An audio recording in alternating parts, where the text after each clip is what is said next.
Before the injuries hit last year, Chris Sale and Spencer Schwellenbach were two of the top pitchers in all of baseball. Could they be that dynamic 1-2 punch atop the Braves rotation in 2026? We'll discuss it on today's episode of Locked On Braves, so let's get into it.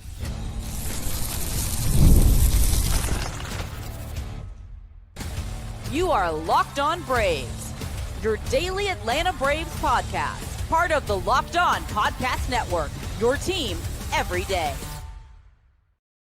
Hey, and welcome back to Locked On Braves, part of Locked On Sports Atlanta, where we cover your favorite Atlanta sports teams each and every day. I'm your host, Jake Mastroianni. You can follow me on social media at shortstopball. Check out the podcast there at Locked On_Braves on X and Locked On Braves on Instagram. If you're new and you're watching on YouTube, please do me a huge favor. Hit that subscribe button, hit the thumbs up button, and leave us a comment down below. If you're listening on the audio side, you can help out as well. Just leave a 5-star review on Apple, Spotify, or wherever you get your podcast. Thanks so much for making Locked On Braves your first listen of each and every day. And big shout out to all my everydayers out there who are continuing with me through this beginning of the off season. Hopefully things are going to be ramping up here pretty soon with the World Series getting underway this Friday. Yeah, we got a long wait, but we are getting to the World Series and wrapping up this 2025 season so we can get into what should be a very busy off season. So make sure that you are subscribed, locked on, locked in here at Locked On Braves. Today's episode, we're going to talk about Chris Sale and Spencer Schwellenbach, two of the best pitchers in baseball. At least that's what they were on the course to be last season before they both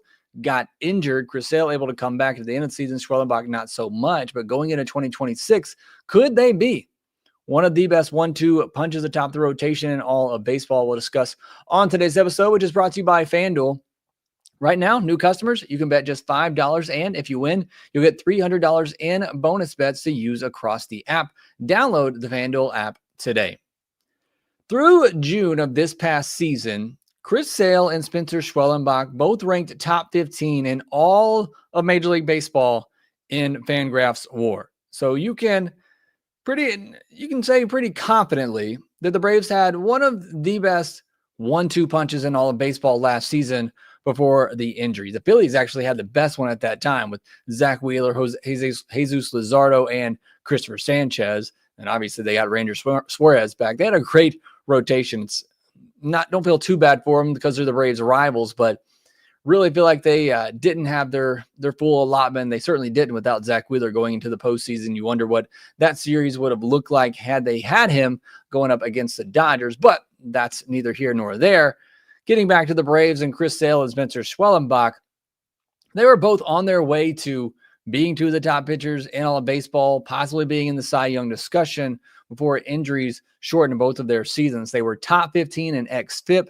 They were top 20 in xERA. They were top 30 in strikeout per nine, and they were top 30 in batting average, top 30 second in WHIP. So these are both guys that had some rough patches, which we'll talk about here in a second, early on in the season, and they were still definitively top 15, top 20, top 30 pitchers in all of baseball atop the Braves rotation. And again, really kind of makes you wonder what they could have done in that second half had they had both of these guys healthy the entire time. Probably still would have been too much to overcome, but definitely didn't help when the offense started to play a little bit better, that then you didn't have these huge rotation pieces that you were desperately missing.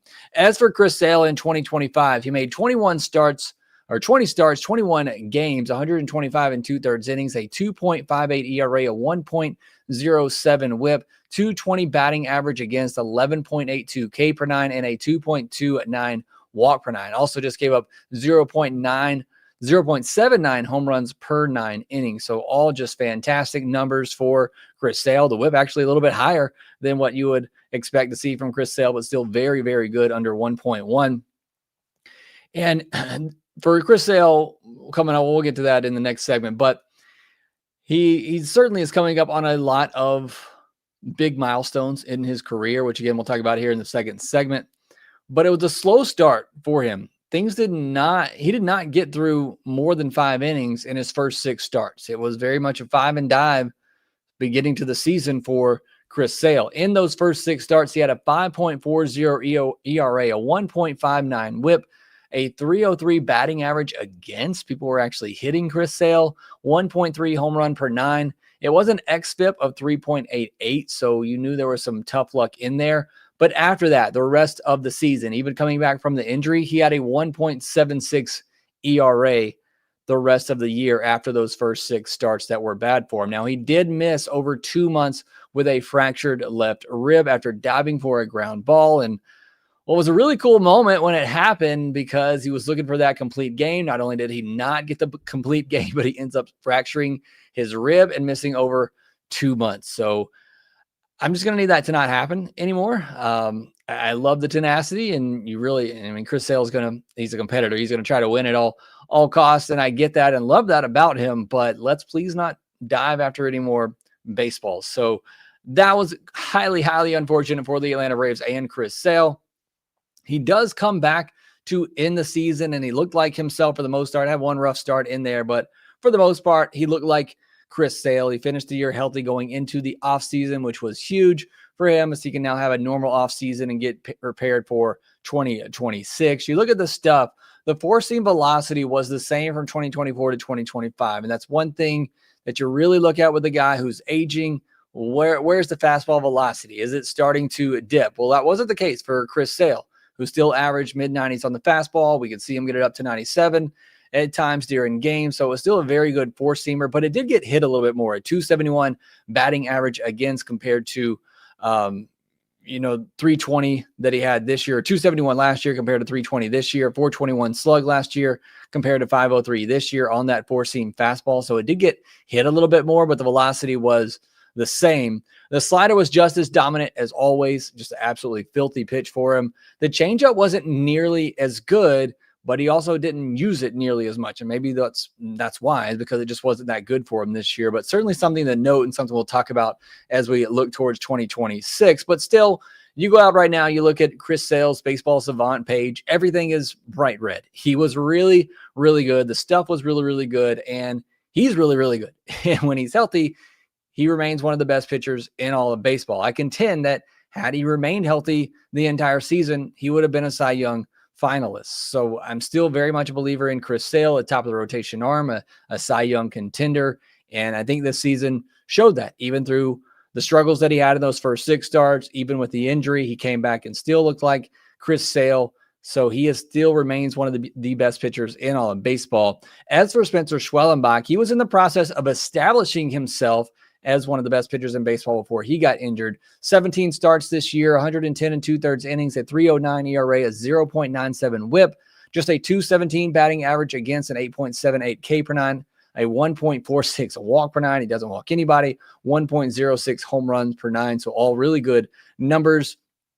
His first 3 starts had him in the early Cy Young conversation. One of my bold predictions at the beginning of the year was that Spencer Schwellenbach, not Chris Sale, would be a Cy Young finalist. And after those first 3 starts, I was getting ready to pat myself on the back, as he was tremendous in those first 3 starts, a 0.45 ERA, a 0.65 whip, just a 149 batting average against. But then he hit his really first rough patch. I guess he had a bit of a rough patch when he came up in 2024, but this was his first one since he had kind of established himself as a big leaguer. His next 4 starts, he had a 7.17 ERA, a 1.55 whip, a 312 average against, just an 18% strikeout rate, still just a 4% walk rate, which was good.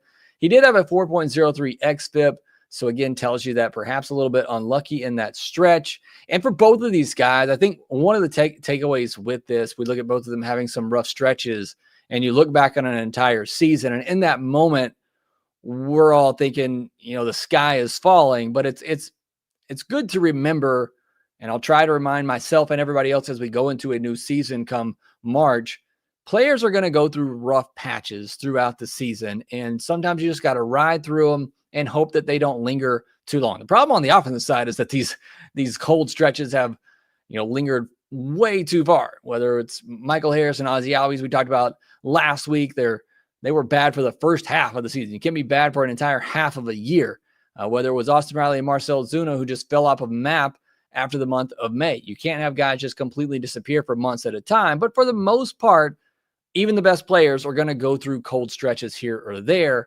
And while they're going through those, you think for Spencer Schwellenbach, it was kind of like, okay, the league's finally adjusting to him. Is he really this ace, top of the rotation arm, or guys starting to figure him out a little bit? And he was able to get through that stretch and prove that he is one of the best pitchers in all of baseball, because his next 10 starts before the injury, he had a 2.60 ERA, a 0.88 whip, a 200 batting average against, 27% strikeout rate, 4.2% walk rate, and a 2.81 xFIP. So again, after those first 7 starts that he had there, his next 10 was really, really good. And then you put all that together and it's a really good season for him. It's just everybody's going to have that rough stretch. And in those final 10 starts, maybe what I love the most about Spencer Schwellenbach is that he went at least 6 innings in all 10 of those starts, had a complete game in there, and he only threw over 100 pitches in 2 of those 10 starts. He became very efficient, as he's always been, but efficient, able to go deep in games and keep runs off the board, which is what's most important for us here as fans and the team. And so he was becoming one of the steady workhorse, dependable starters in this rotation. But unfortunately, as was the case in 2025, really 2024 for that matter, looked too good to be true. You knew something bad was coming, and his season ended abruptly and unexpectedly after June with a fractured right elbow. And this is probably about the time that most of us that maybe were still holding on to the smallest bit of hope going into the All-Star break.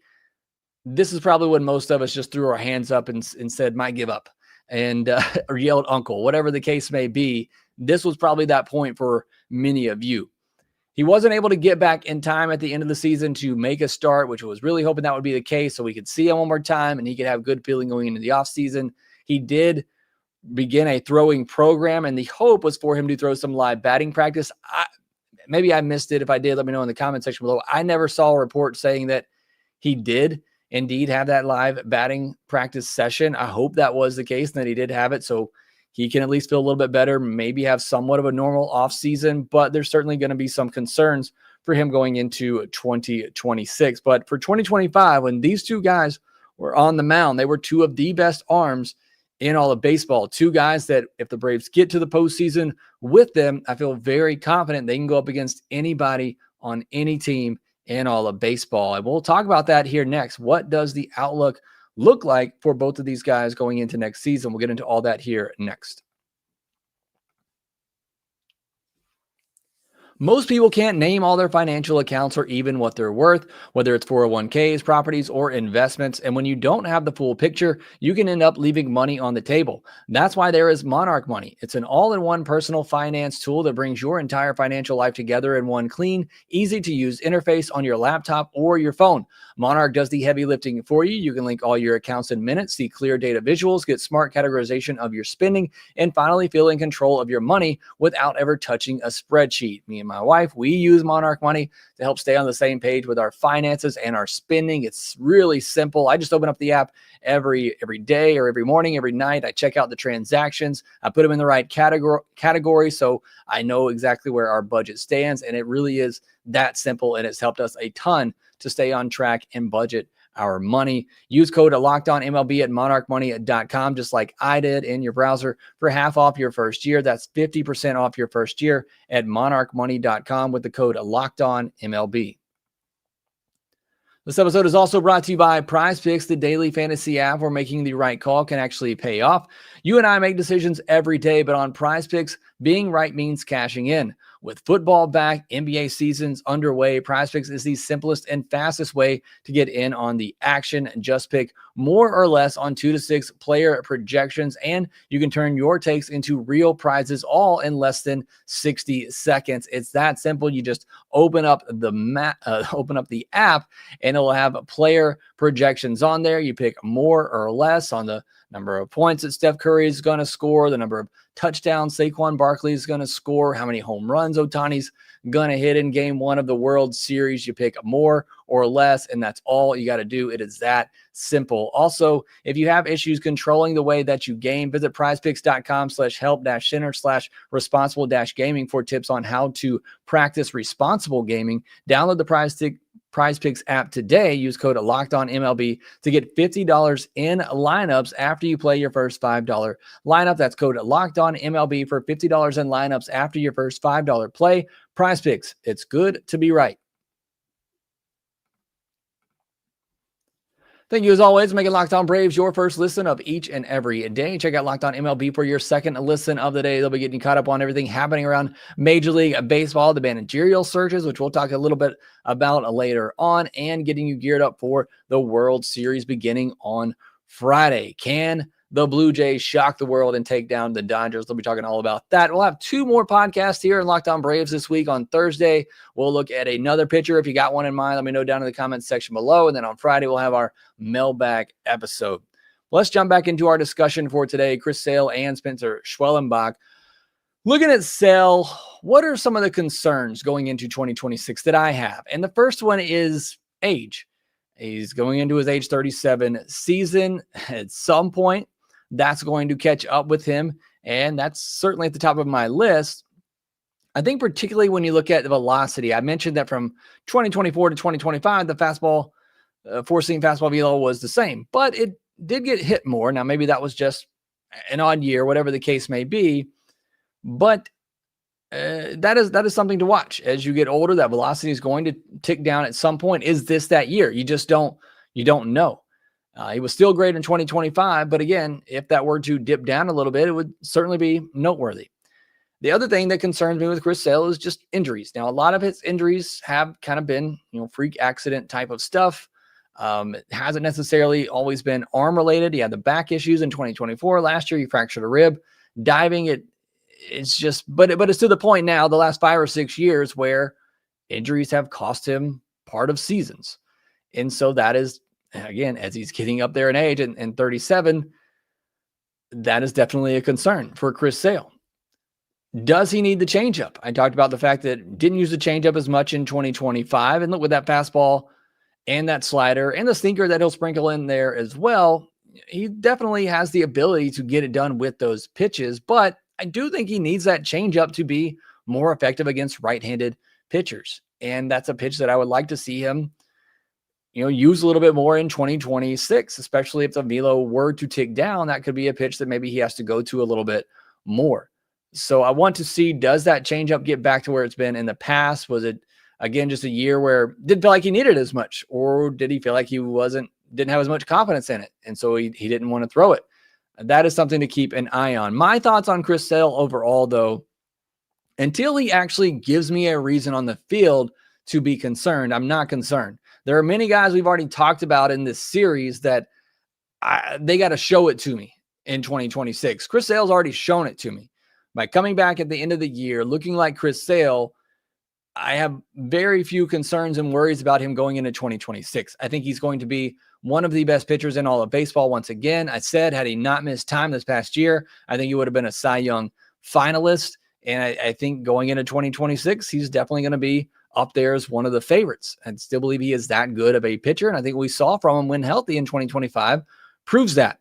Also, some milestones coming up for him as he goes into his 16th season overall. He's 5 wins away from 150. He's 421 strikeouts away from 3,000. Certainly not going to get that in 2026, but a number that he is approaching. He's 73rd all time in B-WAR with 57.3 among starters. That puts him close to that Hall of Fame range. If he were to get over 60 B-WAR, I think that would pretty much solidify him as a Hall of Famer. So that's definitely something to watch with Chris Sale, not just this year, but going forward. And does he go forward with the Atlanta Braves? Do they do the every year $20 million thing like they did with Charlie Morton until things just kind of run their course? I could definitely see that happening with Chris Sale. As for Spencer Schwellenbach, it's kind of scary, I think, to look at Spencer Schwellenbach and see a guy that is still growing. It can be even better because he's been fantastic, but it's still a guy that I think is figuring things out, figuring out which pitches work best for him, where to throw them in certain counts. We talked a lot about the fact that he throws a lot of strikes. He doesn't walk a lot of batters. Sometimes that is to his detriment with teams being super aggressive against him, especially in 2-strike counts. And he could definitely benefit by throwing a few more pitches in that gray area outside of the strike zone. I think he has the command to do that. And so I think there's still room for growth with Spencer Schwellenbach to be even better. You look at his first 234 and a third innings in the big leagues. He has a 3.23 ERA, a 1.01 whip, a 25.2% strikeout rate and a 4.4% walk rate. All fantastic numbers, but I'm telling you, I think there's a little bit more in there for Spencer Schwellenbach. The fastball velocity did go up in 2025, but he also mentioned potentially, he didn't say that, but potentially maybe that led to the fracture in the right arm there. So who knows what ultimately led to that, but that will be something to watch. Is that velocity down even where it was in 2024? Is it back up to where it was in 2025? That's something to watch. I want to believe that Schwellenbach will come back and he'll just be that guy that he was before, that dependable stud in your rotation that's going to give you 6-7 solid innings every time out. But there is some worry going into 2026 because we didn't get to see him back on the mound to end things out. So we don't really know what to expect from him going into next season. So he is a question mark in the rotation because he ended the year injured. But definitely what we've seen from him in the past, if that is the Schwellenbach we're going to get in 2026, I think he's going to be a dynamic duo atop the rotation with Chris Sale. And I think those two will be a formidable matchup for the top two in any rotation in all of baseball. And like I said, if Schwellenbach is back healthy, I still believe there's room for him to continue to grow and figure out the not just the sequencing of pitches, but where to throw pitches in certain counts. I still think he is growing and developing in that. So I'm excited about the future for Spencer Schwellenbach. I think he's a fantastic pitcher. One thing I will say, though, with him coming back from injury, you talk about all the time with guys coming back from Tommy John, and this isn't Tommy John, but it's just any pitcher in general that's coming back after missing a lot of time. The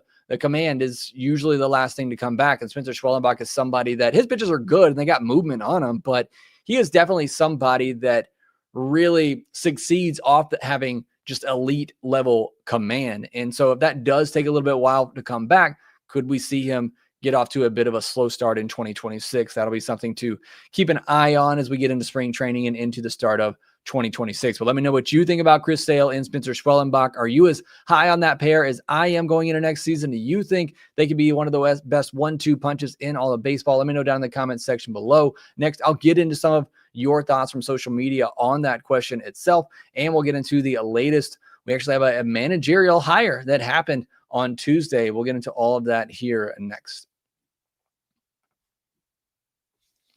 The NFL season is here and the NBA season is here. FanDuel's ready to make sure that you're ready for a kickoff and tip-off with a can't-miss offer. Right now, new customers can bet just $5, and if your bet wins, you'll get $300 in bonus bets to use across the app. FanDuel allows you to play the way that you like with the player props, building same-game parlays, or even jumping in live as the action unfolds. You can check out FanDuel.com right now, where the Blue Jays are not the favorite, the World Series favorite. The Dodgers are the heavy World Series favorite. They got a lot of World Series odds out there you can look at. I mentioned the NBA season is getting underway. You can go out there and look at the NBA Finals odds right now. I'm searching for the Atlanta Hawks. They're at plus 2,700. So definitely not the favorite, but they're not near the bottom either. They're about in the middle right now. So you can check all that out at FanDuel.com. Also, make sure you visit FanDuel.com/playsafe for tools and resources to help you stay in control of the way that you play. Are you ready? Download the FanDuel app now by visiting FanDuel.com to get started. That's FanDuel.com to place your first $5 bet. Fellas, you've probably heard of Viagra or Cialis. Maybe you've even tried them. But if you're looking for something beyond the usual pill, it's time to meet Rugiet Go Long. Because Go Long combines 2 doctor-trusted medications in one dual-action formula so you can both get hard and go the distance. It's a game changer for confidence. The effects can last up to 36 hours, which is confidence both all day and all night, and even into the next day. Super simple process, 100% online. You connect with a board-certified doctor, and if prescribed, your treatment ships discreetly right to your door. So if you're ready to level up your confidence in the bedroom, head to Rugiet, RUGIET.com, and use promo code LOCKEDONMLB for 15% off your first order. That's Rugiet, RUGIET.com, promo code LOCKEDONMLB. Make sure to use our code so they know we sent you. All right, time to wrap things up here on today's episode. To get to some of your comments, I asked you if you thought Spencer Schwellenbach and Chris Sale had the chance to be the best 1-2 punch in baseball next year. John Saunders says they could be in the discussion, but those Dodgers pitchers have looked pretty good in the postseason. Certainly, they would be up there in the competition. The Phillies would as well. Dustin Mount says yes, could be, but also depends on how Schwellenbach returns from injury and the impact of the injury on him. Does he modify his mechanics due to injury or not, and so on. And I do think that is the one thing that, as I mentioned, kind of holds me back a little bit from this view at the moment is just, I don't know what Schwellenbach's going to look like because we didn't see him. We saw Chris Sale, and he looked fantastic, but I don't know what to expect from Schwellenbach at this moment. And Matt Olsen-Burner says if both healthy, then yes. So I definitely like the optimism there with both of those guys. Now, we did get a managerial hire on Tuesday. It's not the one that we're looking for, but the Angels hired Kurt Suzuki to be their next manager. Obviously, Kurt Suzuki spent some time with the Braves. There was a couple of rumblings that maybe the Braves would take a look at him. I never thought that was going to be all that realistic, but they moved on from Albert Pujols. They moved on from Torrey Hunter, and they pick Kurt Suzuki to be their next manager. I loved Kurt Suzuki in his time here. I think he could be a fantastic manager, but for me personally, as I've said in my qualifications, I don't want somebody that doesn't have at least any coaching experience, but certainly coaching experience at the big league level. So he was never really on my wish list, but I hope that the Angels get the right guy here, and I hope he can help that franchise win because it's been tough. I like the Angels. I watched them a lot because I obviously love Mike Trout, and when Simba was there and obviously Ohtani was there, it was a fun players to watch, but they just have never been a good team. So hopefully Kurt Suzuki can crack that code over there with the Angels. And then as far as the postseason update, George Springer with the go-ahead home run on a Monday night to help the Blue Jays win Game 7 and send them to the World Series. Hate it for the Mariners, but I do think the Blue Jays have the better chance to beat the Dodgers. It's pretty much a toss-up. I think both teams were even, as you could tell from this series.